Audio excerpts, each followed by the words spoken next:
Hello dear students.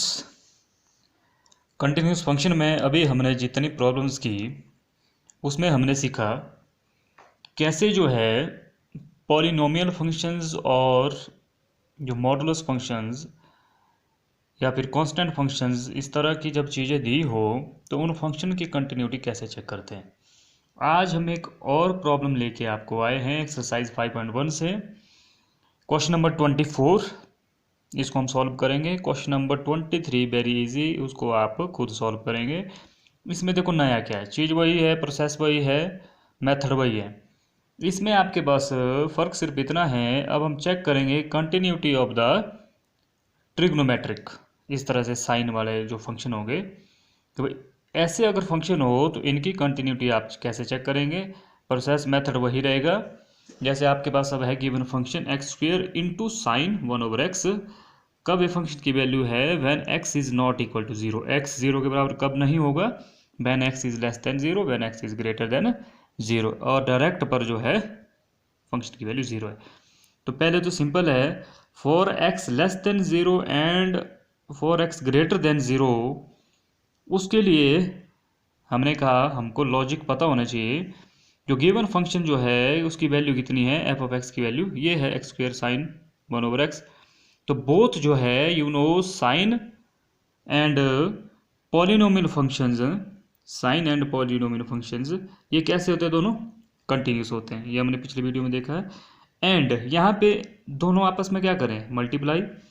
तो and product of continuous function भी also क्या हो गया, कंटिन्यूस। जैसे छोटी क्लासों में आपको नंबर्स होते हैं, मान लो रियल नंबर होते थे, रियल नंबर्स को आप रियल नंबर से मल्टीप्लाई करें तो आंसर रियल नंबर्स ही आते हैं। वैसे ही प्रोडक्ट ऑफ कंटिन्यूस फंक्शन भी क्या हो गया, ऑल्सो कंटिन्यूस। ये तो हमने मैथमेटिकली इसमें ज़्यादा नहीं है, इसमें आपके पास आपको लॉजिक देना पड़ेगा कि भाई 4x लेस देन और 4x ग्रेटर देन जीरो के लिए फंक्शन कंटिन्यूस किया है।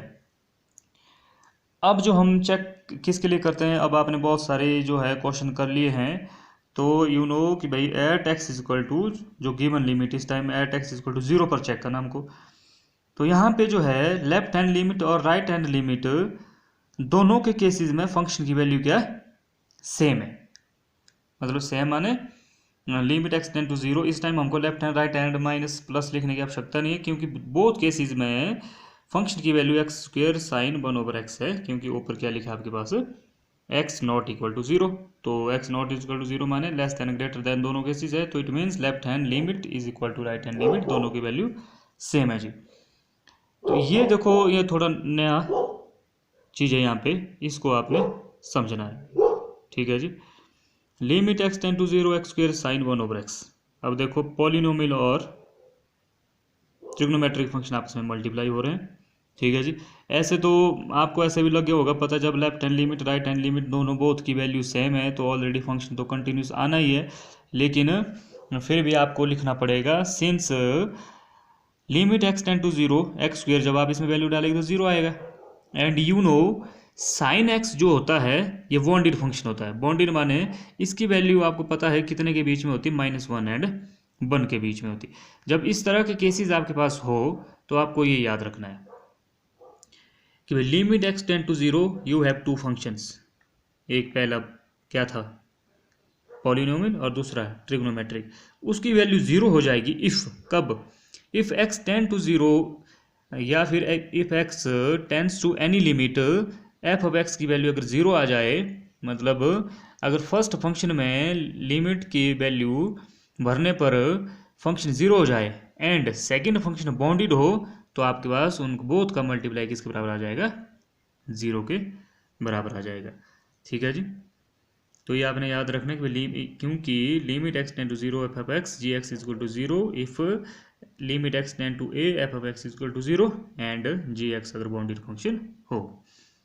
तो आपके पास इसका मतलब क्या हुआ, limit x tend to zero x square sine 1/x की वैल्यू क्या हो जाएगी, जीरो हो जाएगी, ठीक है जी। तो इट मीन्स लेफ्ट हैंड और राइट हैंड लिमिट दोनों के केसेस में इस फंक्शन की वैल्यू क्या हो जाएगी, जीरो हो जाएगी।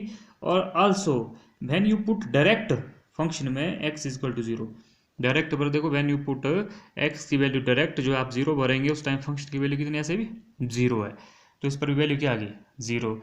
Since left hand limit and right hand limit both की वैल्यू इक्वल है, आल्सो एफ ऑफ 0 पर बनने पर वैल्यू क्या है equal, since function f is क्या है continuous at x equal to 0 पर। ठीक है जी, आई होप आपको ये प्रॉब्लम अंडरस्टैंड होगी कि भाई इस तरह का अगर आपके पास फंक्शन होगा। क्वेश्चन नंबर जो 23 वो बहुत इजी है, उसके लिए आपने एक चीज़ याद रखनी है, प्रीवियस क्लास में +1 में आपने पढ़ी है, limit x tend to 0 sine x over x is equal to 1। ये किसके बराबर होता है 1 के बराबर होता है। तो क्वेश्चन नंबर 23 को आप वेरी इजीली अपने आप अब कर सकते हैं।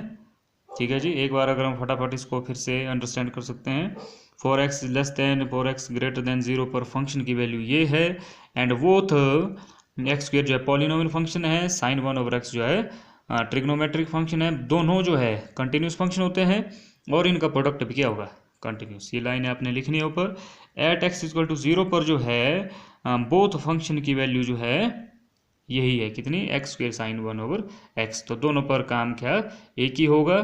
तो हमने कहा सिंस x टेंड टू 0 अलग अलग से सॉल्व किया, फर्स्ट वाला जो फंक्शन वो 0 के बराबर हो गया, एंड साइन 1 ओवर x क्या है बॉन्डेड फंक्शन, इसलिए थोड़ा अलग सा क्वेश्चन है।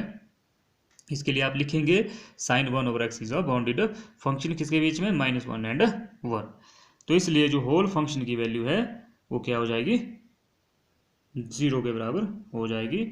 और इस लॉजिक को भी आप देंगे जब आपके पास लिमिट x टेंड टू 0, आपके पास अगर दो फंक्शन आपस में मल्टीप्लाई हो रहे हो और फर्स्ट फंक्शन पे लिमिट भरने पर अगर आंसर 0 आ जाए एंड सेकंड फंक्शन आपके पास बाउंडेड हो तो आंसर किसके बराबर आ जाता है जी 0 के बराबर।